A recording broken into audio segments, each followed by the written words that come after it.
വിഖായയുടെ പ്രവർത്തകർക്ക് കിട്ടുന്നത് എത്ര പുണ്യമാണ്. ഈ 30, 31 തീയതികളിൽ കാസർഗോഡ് കുണിയ സമസ്ത സമ്മേളന നഗരിയിൽ സ്ത്രീകൾക്ക് എക്സ്പോ സന്ദർശനത്തിന് ഒരു അവസരം ഒരുക്കിയിട്ടുണ്ട്. നിങ്ങൾ അറിഞ്ഞോ എന്ന് എനിക്കറിയില്ല. എല്ലാ സഹോദരിമാരും വാഹനങ്ങളിലായി. ഒന്നും വിഷമിക്കണ്ട, വിഖായെ പോലെ പവറുള്ള വനിതാ വോളണ്ടിയർമാർ നിങ്ങളുടെ കാര്യങ്ങൾ അവിടെ പരിഹരിക്കും. നിങ്ങൾക്ക് സമ്മേളന നഗരി കാണണ്ടേ? മലക്കുകൾ ഇറങ്ങുന്ന, സ്വർഗം പൂത്തുലയുന്ന, അള്ളാഹുവിന്റെ മഹാന്മാരെ ഔലിയാക്കൾ വന്നണയുന്ന ആ സ്ഥലം കാണണ്ടേ? ആ എക്സ്പോയിൽ നിങ്ങൾക്ക് പങ്കാളികളാകണ്ടേ? അപ്പൊ അതിന് തീർച്ചയായിട്ടും നിങ്ങളൊക്കെ ഈ 30, 31 തീയതിയിലെത്തുക. 2-ാം തീയതി മുതൽ പിന്നെ ക്യാമ്പാണ്. ഞാൻ 2-ാം തീയതി മുതൽ 8-ാം തീയതി വരെ അവിടെ തന്നെ ഉണ്ടാവും, ക്യാമ്പിലുണ്ടാവും. അവിടുത്തെ എക്സ്പോയിൽ ഇഷ്ക് മജ്ലിസ് ഉണ്ട്. 7-ാം തീയതി തൊയ്ബ എന്നാണ് പേര്.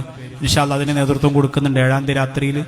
പിന്നെ 8-ാം തീയതി സമ്മേളനം കഴിഞ്ഞ് 9-ാം തീയതി പോകുള്ളൂ നാട്ടിലേക്ക് ഇൻഷാ അല്ലാഹ്. അപ്പൊ നിങ്ങളൊക്കെ അതൊരു മഹാസമ്മേളനമാണ്. അതൊരു മഹാസമ്മേളനമാണ്. ഒരു പാർട്ടിയുടെ, ഒരു സംഘടനയുടെ സമ്മേളനം എന്നതിനപ്പുറം ഹൃദയങ്ങൾ ഇങ്ങനെ കുളിര് കോരുന്ന അനുഭവങ്ങളാണ്, അനുഭൂതിയാണ് ഓരോ നിമിഷത്തിലും. അതുകൊണ്ട് നിങ്ങളത് ഒഴിവാക്കരുത്, ഒരാൾ ഒഴിവാക്കരുത്. നിങ്ങളെല്ലാവരും അവിടെ വന്നില്ലെങ്കിൽ സമ്മേളനം പൊളിയൊന്നുമില്ല. പക്ഷെ നിങ്ങൾ ചെന്നാൽ നിങ്ങൾക്ക് വിജയം ഉണ്ടാവും, സംശയമില്ല.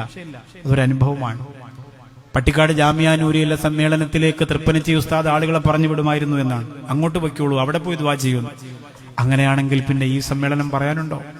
എത്ര ജാമിയയാണ്, എത്ര ഫൈസിമാരാണ്, എത്ര ഹാഫിളീങ്ങളാണ്, എത്ര സയ്യിദന്മാരാണ്, എത്ര ഔലിയാക്കളാണ്, എത്ര ആരിഫീങ്ങളാണ്, എത്ര സോലിഹീങ്ങളാണ്, എത്ര മുത്തഖീങ്ങളാണ്, എത്ര മുഖ്ലിസീങ്ങളാണ് അവിടെ വന്ന് നിറഞ്ഞൊഴുകുന്നത്. അവരിൽ ഒരാളായി അവരുടെ ആമീൻ പറയാൻ, അവരുടെ ദുആ കേൾക്കാൻ, അവരെ മുഖത്ത് നോക്കാൻ, ദൂരെ ഇരുന്ന് ശ്രദ്ധിക്കാൻ. ഉറുമ്പ് പോലെ കൂടി നിൽക്കുന്നത് മാത്രമേ കാണാൻ പറ്റൂ. അത് മതി. ഏറ്റവും പുറകിൽ നിന്ന, കഴിഞ്ഞ സമ്മേളനത്തിന് ഏറ്റവും പുറകിൽ നിന്ന സഹോദരൻ പറയുന്നുണ്ട്, പുറകിലും മതി ഉസ്താദെ, ഉന്താനും തള്ളാനും സീറ്റ് പിടിക്കാനും ഒന്നിനുമില്ല, എനിക്കത് കണ്ടാൽ മതി.